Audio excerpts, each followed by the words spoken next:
যদি আমাদের গুনাহ নিয়ে তওবা না করে মারা যাই, কিয়ামতের দিন আল্লাহর সামনে দাঁড়ানো আমাদের জন্য কতটা কঠিন হবে।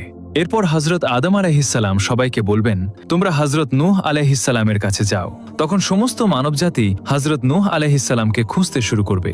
যখন তাকে পাওয়া যাবে তখন মানুষ তার কাছে আরজ করবে, হে দ্বিতীয় আদম, আমাদের জন্য আল্লাহর কাছে সুপারিশ করুন এবং আমাদের তার সামনে পেশ করুন। কিন্তু হযরত নূহ আলাইহিসসালাম বলবেন, না, আমি আমার ছেলের জন্য দোয়া করেছিলাম, আর আল্লাহ তাআলা বলেছিলেন, হে নূহ, এমন দোয়া করো না। আমি সেই হুকুমের ভয়ে ভীত। আমি কেন সেই দোয়া করেছিলাম এটা ভেবে আমি তখনই আল্লাহর কাছে ক্ষমা চেয়েছিলাম। তাই আমি আল্লাহর সামনে পেশ হতে পারবো না। হযরত নূহ আলাইহিস সালামের আসল নাম ছিল আব্দুল গাফফার, কিন্তু তিনি সেই দোয়া করতে গিয়ে এত কাঁদতেন যে তার নাম হয়ে যায় নূহ, যার অর্থ ক্রন্দনকারী।